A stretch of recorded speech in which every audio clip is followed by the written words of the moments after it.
If you've spent any time watching these videos, you will have an idea, and it's not just the grey that gives it away, that I've watched a fair amount of All Blacks rugby, and a fair amount, well, I was at the first Rugby World Cup, so I've watched every Rugby World Cup and observed how the All Blacks have both struggled and then flourished, and seen what's tripped them up, and how the transition between test matches to tournament test matches, and how that has been navigated by the All Blacks. And I think that when you catch the All Blacks unawares, that's when they are most vulnerable. And so leading into the test match at Twickenham, I wasn't necessarily like, why are we having this test match? And we can debate why and bubble in my throat. But here we go. We'll keep talking. Find the good fight. Yes, no doubt, the moolah was a motivation. And when the final result was on the scoreboard, it was like, did we really need that? 35-7, record defeat. And it didn't seem like it was worth that type of effort.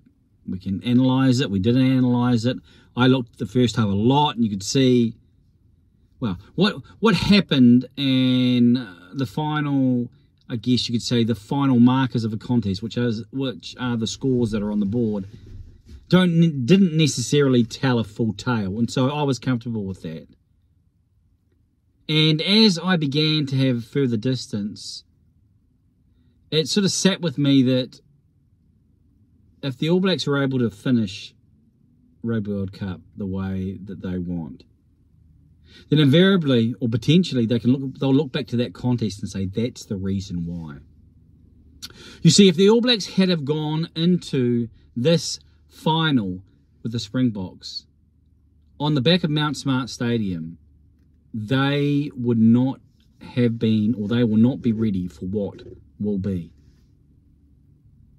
The challenge of the bomb squad, especially when it's a 7-1, the work of the scrum and what they offer and what it provides for the Springboks, we saw in the semi-final, would have been known, it would have been talked about, it would have been accepted, but it wouldn't have been experienced.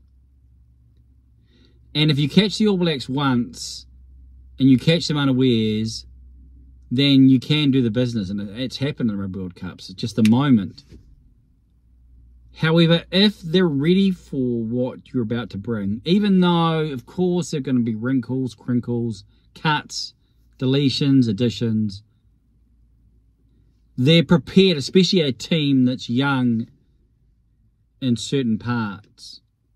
And so, if the All Blacks get success, if the All Blacks are able to finish it, I think they'll look back in a moment that could have really been the summit of their decline, and people were talking about it as if they're not really real.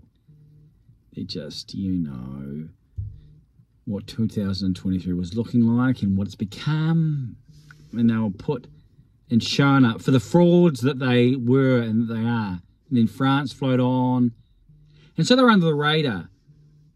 However, the potential and the genius within their rugby frame has always been there. It's just a matter of it being harnessed, shaped, given the right space and conditions to be able to grow and to flourish. And that's what has happened post-France.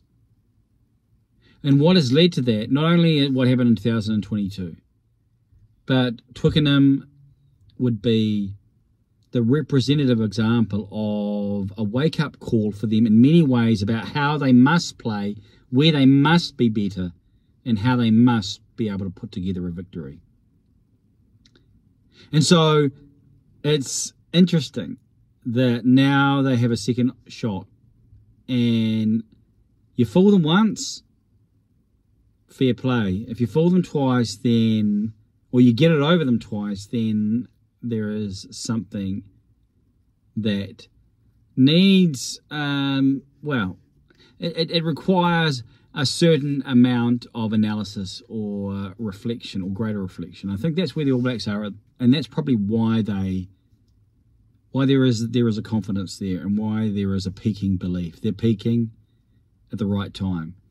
And part of that will be being aware of the potential, the realistic potential. Funnily enough, the 4 props are the same in the final as they were at Twickenham. All Blacks have chosen not their 2 young guys. No, I'd picked those young guys, and then I saw them at Twickenham coming on, and what happened, I thought, And I think the All Black selectors were like, oh, maybe. Tamati Williams has grown, but they've gone for more of an old rugged prop and tight head. So, what was the high point for embarrassment and for everything that's seemingly going wrong for the All Blacks could be, in the fullness of time, the beginning point, the starting point for their growth as a team and for their ability to take down the Box in the game that counts in the Rugby World Cup final. And without that game, if they had been going into this final without that result or without that opportunity at Twickenham, on the back of Mount Smart, then it could have easily been, got you again. If the Box get them, then they smack them in the face. And they knew it was coming, and they just couldn't stop it. However, the difference between knowing it's coming and being able to do something about it, or not being able to do something about it, is different between not really knowing it's coming and being caught unawares. This All Black side will not be caught unawares. And that's because of Twickenham. And so, you got to look back and say, well, hindsight, very helpful. And maybe a reminder of how we view certain moments within whatever it may be in our lives, that it can be a building block if we respond to it the right way. So, I actually offered it up in a video, I think. I think I talked about it, did the Springbok show too much. And that's, in one sense, what I was meaning. I might do this video again, we'll see. We're just doing it before we head out to the gym. So, making the most of the time, eh? It's Friday afternoon, late afternoon, middle New Zealand. So, like, share, comment, reflect, share. I did say share. Share twice, man. Come on, be a giver. I'm Johnny King.